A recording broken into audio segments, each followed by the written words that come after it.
Good manufacturing processes don't exist for this. These are emergency authorized products made in multiple factories around the world at different concentrations. Dr. Burkhardt and I are in contact with a colleague that has looked at many of these vials. No graphene oxide, just to put that out of your mind. Cholesterol, sugars, salts, and polyethylene glycol in high ratios in some and low in others. So they're not the same. Each vial from different lots is not the same concentration.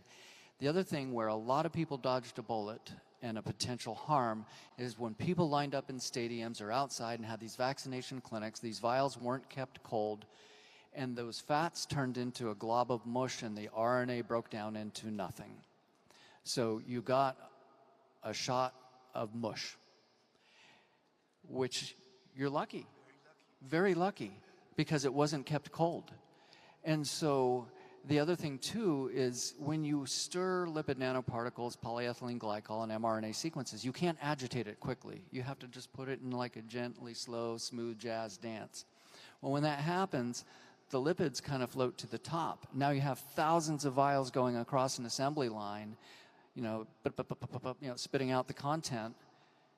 And the first couple thousand vials get a very dilute solution. You're not getting a lot of dose of mRNA or lipid. And that would explain our colleagues' findings. But then at the end of that batch, now you have some very concentrated lipid and mRNA.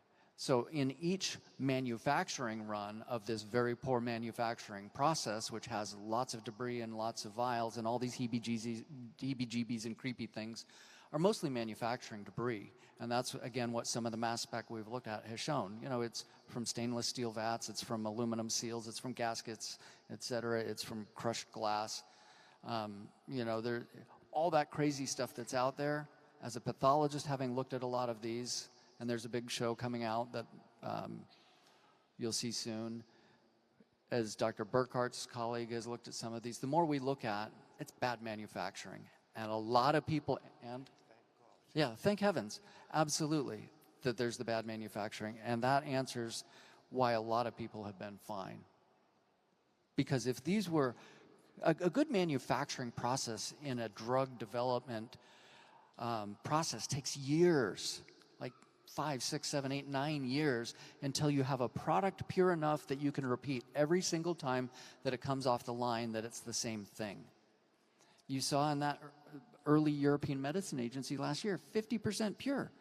It's supposed to be a 99+% pure product. That tells you everything you need to know right there. But a lot of people are lucky because of that.